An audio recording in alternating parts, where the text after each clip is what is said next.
시의 9시 뉴스입니다.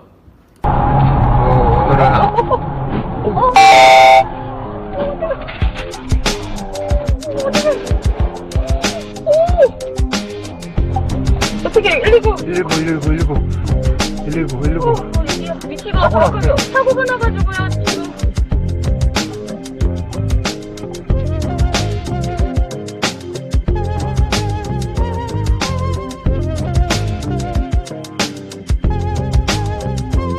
거기 앞유리가 구멍이 부딪히는 바람에 깨졌더라고요. 그래갖고 보조석에 타신 분이 유리로 강아지를 탁 내밀더라고요. 나왔는데 강아지도 떨더라고요.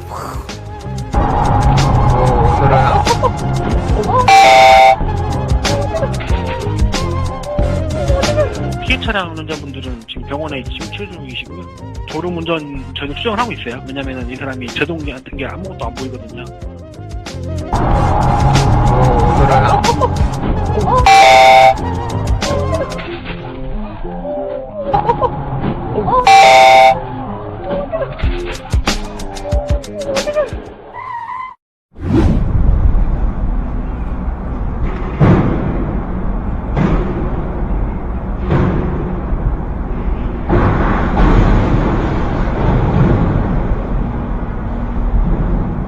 소리가 쿵쿵 소리가 너무 크게 나가지고 전방이나 좌우를 살폈는데 아무것도 없어가지고 사이드 미러를 보게 되니까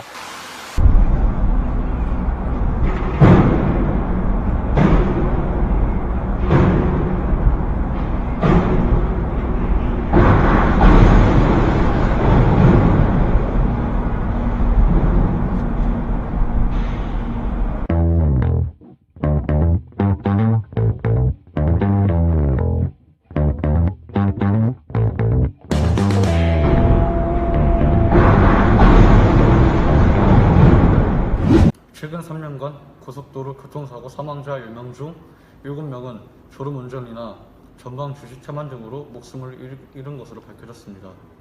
특히 5월에 사망사고가 가장 많았습니다. 한국도로공사에 따르면 2014년부터 2019년 도로공사가 관리하는 고속도로에서 발생한 교통사고 사망자는 총 1,079명이었습니다. 이 중 대부분이 졸음운전 및 주시 체만으로 인한 사망자였습니다. 장기간 운전을 해야 하는 승합차와 화물차 등의 졸음운전 사고도 지난 3년간 1,500건 가까이 발생하였고, 경찰청 통계에 따르면 졸음운전으로 인한 교통사고 사망률은 5%로 음주운전 사망률의 2.5배 더 높은 것으로 밝혀졌습니다.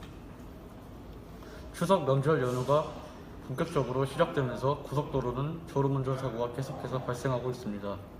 고속도로를 운전하시는 분들은 졸음운전에 대한 경각심을 가지고 운전하시길 부탁드립니다. 20일 한국교통안전공단에 따르면 본격적인 기성행렬이 시작되는 추석 이틀 전 일평균 교통사고와 사상자 수는 각각 758건, 1,165명으로 나타났습니다. 이는 추석 기간 발생 중 일평균 교통사고와 사상자 수보다 각각 1.5배, 2.3배 높은 수준입니다. 졸음운전은 무방비 상태로 충격을 받아 더 치명적입니다.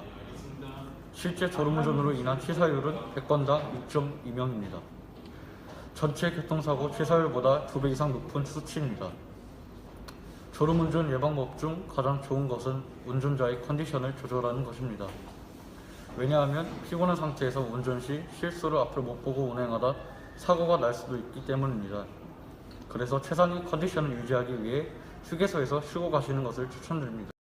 인구 감소로 신입생 모집에 애를 먹는 지역 대학의 위기, 꾸준히 언급은 돼 오고 있는데요. 대학가엔 벚꽃 피는 순서대로 망할 것이라는 괴담까지 있습니다.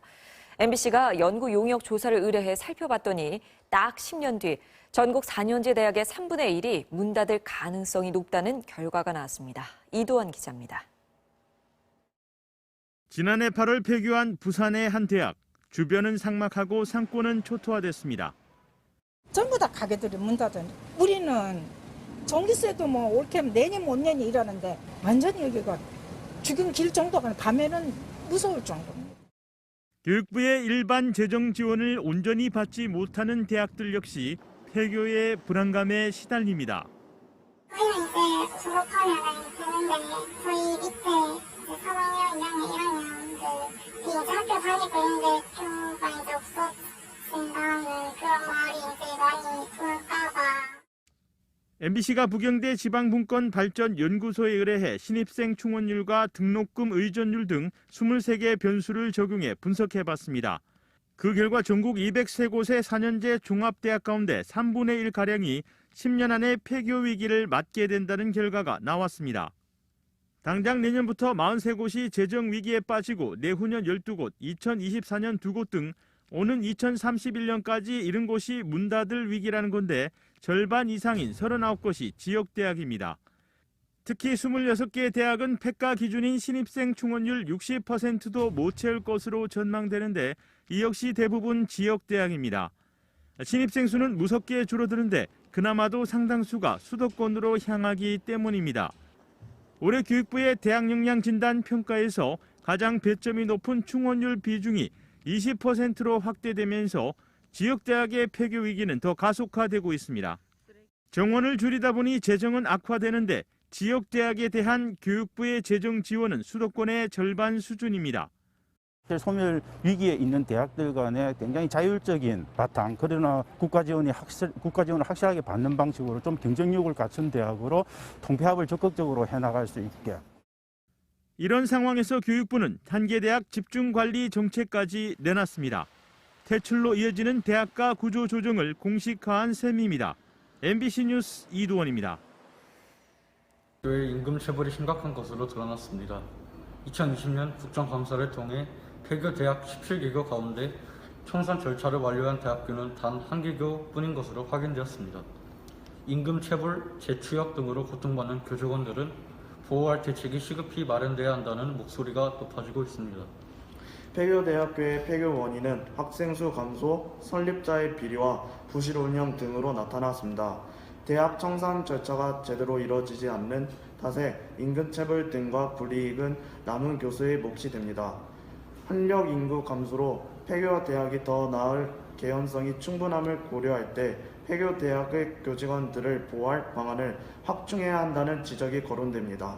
국회 교육위원회 소속 관민정 열린민주당 의원이 교육부 사학진흥재단으로부터 받아 공개한 폐교대학 현황 및 학교 법인 청산 여부 자료에 따르면 폐교대학 17개 중 청산을 완료한 대학은 경북 외대뿐이었습니다.